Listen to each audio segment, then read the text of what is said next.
ఏలయనగా యెహోవా ఎవరిని ప్రేమించేవాడు? న్యాయమును ప్రేమించువాడు. నీ దేవుడు న్యాయాన్ని చేసేవాడు కాదు, న్యాయవంతుల్ని ప్రేమించేవాడు ఆయన. నువ్వు దేవుని చేత ప్రేమించబడాలంటే, నువ్వు దేవుని చేత అభిమానించబడాలంటే, లవ్ చేయబడాలంటే, నీ ఫ్యాన్ ఆయన అవ్వాలంటే నీలో ఆయన చూడాల్సింది ఏంటి? జస్టిస్. హల్లెలూయా. నీలో న్యాయాన్ని దేవుడు చూశాడా? దేవుడు బై డిఫాల్ట్ నిన్ను ప్రేమిస్తాడు.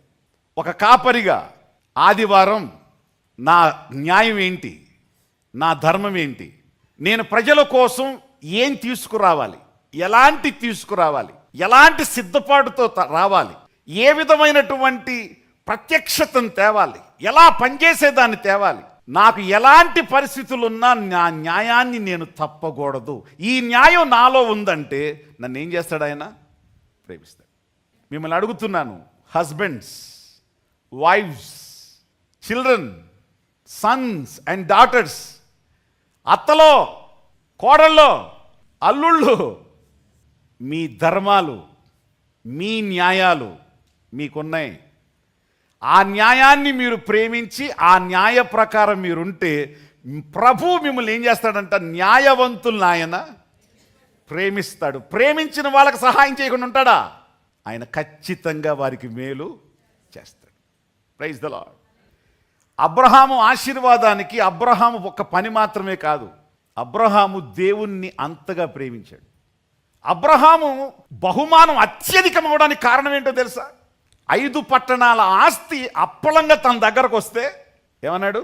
చెప్పుల వారైనా నూలు పోగైనా దీనిలో నాకు అవసరం లేదు. సొదొమ, గొమొర్రా, ఆద్మా, సెబూయము, సోయార్ అనే 5 పట్టణాల ఆస్తి తనకి ఇస్తుంటే రాజులు తీసుకు, అయ్యా మమ్మల్ని తప్పించావు, మమ్మల్ని రక్షించావు, థ్యాంక్ యూ, దయచేసి ఈ బహుమానం తీసుకొని ఇస్తుంటే ఏది నాకు అవసరం లేదండి.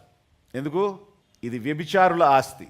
లోతు కోసం నేను వచ్చాను కానీ మిమ్మల్ని తప్పించడానికి నేను రాలా. నా దేవుడి విజయం ఇచ్చాడు, దేవునికి స్తోత్రం. మీది నాకు అవసరం లేదు. రేపు మీరేమంటారు?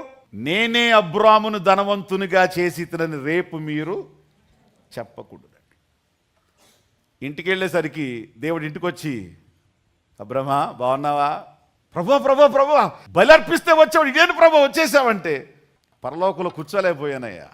నీ తీర్మానం, నీ మాట, నువ్వు నన్ను ప్రేమించిన విధానం, నా ఆజ్ఞను అనుసరించిన విధానం చూసినప్పుడు నేను ఉండలేకపోయాను. ఒక మాట చెప్దామని వచ్చాను. ఇప్పుడు వరకు నీకు ఒక బహుమానం నిర్ణయించాను, కానీ ఈ నిర్ణయం తర్వాత నీ బహుమానాన్ని ఏం చేస్తున్నాను? డబల్. Praise the Lord. మీకు తెలుసా, మీరు దేవుని న్యాయ విధిని ప్రేమించే వాళ్ళైతే మీ బహుమానాలు డబల్ అవుతాయి. అనుకోని ప్రమోషన్స్ వస్తాయి, అనుకోని హైక్స్ వస్తాయి, అనుకోని లాభాలు వస్తాయి, అనుకోని సహాయాలు వస్తాయి. ఒక ఉన్నాయి ఓడుతున్నాయి అనుకో, ఎక్కడో ఎలికి దూరిందని అర్థం, ఎక్కడో బొక్క పెట్టిందని అర్థం, పక్కకు లాగేస్తుందని అర్థం. గుర్తుపెట్టుకోండి, దేవుని న్యాయ విధిని ఎవ్వరు ప్రేమిస్తారో వారు ప్రభువు చేత ఏమవుతారు? ప్రేమించు. దేవుని యొక్క 39:14 ఈ విధంగా ఉంది, నీతి న్యాయాలు ఆయన సింహాసనానికి కాళ్ళు లాంటివి అంట. మనకెన్ని ఉంటాయి?